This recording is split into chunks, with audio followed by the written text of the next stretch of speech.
It's talk time! You swell individuals, how's it going? This is kind of a random video, but I wanted to talk about, well, Genshin Impact, or specifically the story today, which I don't really do that often. Huh. But yeah, I'm sure anyone who's played the recent Archon quest, Farina's story quest, has deduced that it's been fucking phenomenal recently. And it kinda got me thinking, like a lot, as to why I still love this game after 3 years. Because bro, 3 years is a committed ass relationship. So to all the day one Genshin players, remember the good old Mondstadt days where Genshin was like that new kid in town, that special kind of sausage? Yeah, I want you to think about what kept you playing the game back then and what's keeping you playing right now. Is it the characters, such as Father Number 1 or Father Number 2? Or is there a little extra something tugging at those heartstrings? I'm gonna give y'all my personal reason, and we can compare our notes in the comments, because this is legit the perfect video for discussion. So I'm gonna just say it right off the bat, address the elephant in the room. The Genshin story back in Mondstadt days was mid as heck. It wasn't anything special,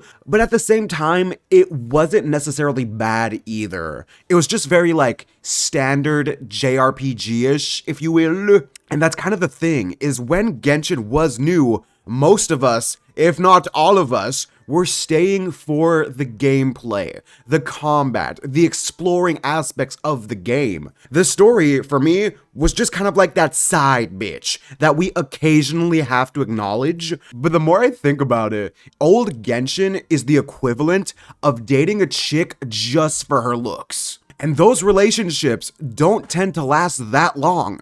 But then, as the girl reveals herself more, her true nature, she decides to take the first step into letting you know who she really is. And you start to realize, damn, maybe there's a little more to this chick than I realized. And that brings us to where we are today. If Genshin's story was still of the same quality as it was back in Mondstadt days, I guarantee y'all, at least a third of the player base would not still be active. The thing is, waifus and husbandos can only take a game so far. There have been countless times where I have started a new gacha game because I see a really damn attractive character. I'm basically like, shit, I gotta try that. And then 2 months later, I'm bored of said game. I no longer care about this random 2D waifu anymore because I'm a whore. Genshin, on the other hand, has so much more going than just the characters. And the funny thing is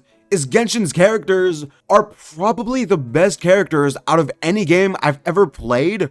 Like, kind of ever. Or to be more precise, it has the most, like, diverse character roster. Hence why I love making the tier list videos, because there's so much personality to be explored. It's refreshing as heck. There's also the exploring aspects, which could be a hit or miss, depending on what your preference is. But the changes of scenery, again, compared to the Mondstadt days, it's such an improvement, it's so freaking cool. The character quests are nothing to laugh home about either. They give you this in-depth look into the character's perspective on things to let you understand them, and again, it does an amazing job. Like, there's so much good in this game. Some people might say the character quests that revolve around NPCs are worse, but I feel like those people aren't looking at the narrative for what it is in a lot of the situations. Like, a good example is Yelan's story quests. It's about a random side dude for the most part, but understanding like the perspective, because Yelan is still in the spotlight. It's just she's interacting with other people, which makes a story. It can't just be one character. And that's kind of what ties in the amazing story and the amazing characters. So before I spiel more, because trust me, I could, let's just keep chucking our money at this game. And if you're not doing that, chuck your time at it, which is even more expensive, to be honest. But yes, I'll leave it open to discussion in the comments below. So let me know, guys, what your favorite part of Genshin is.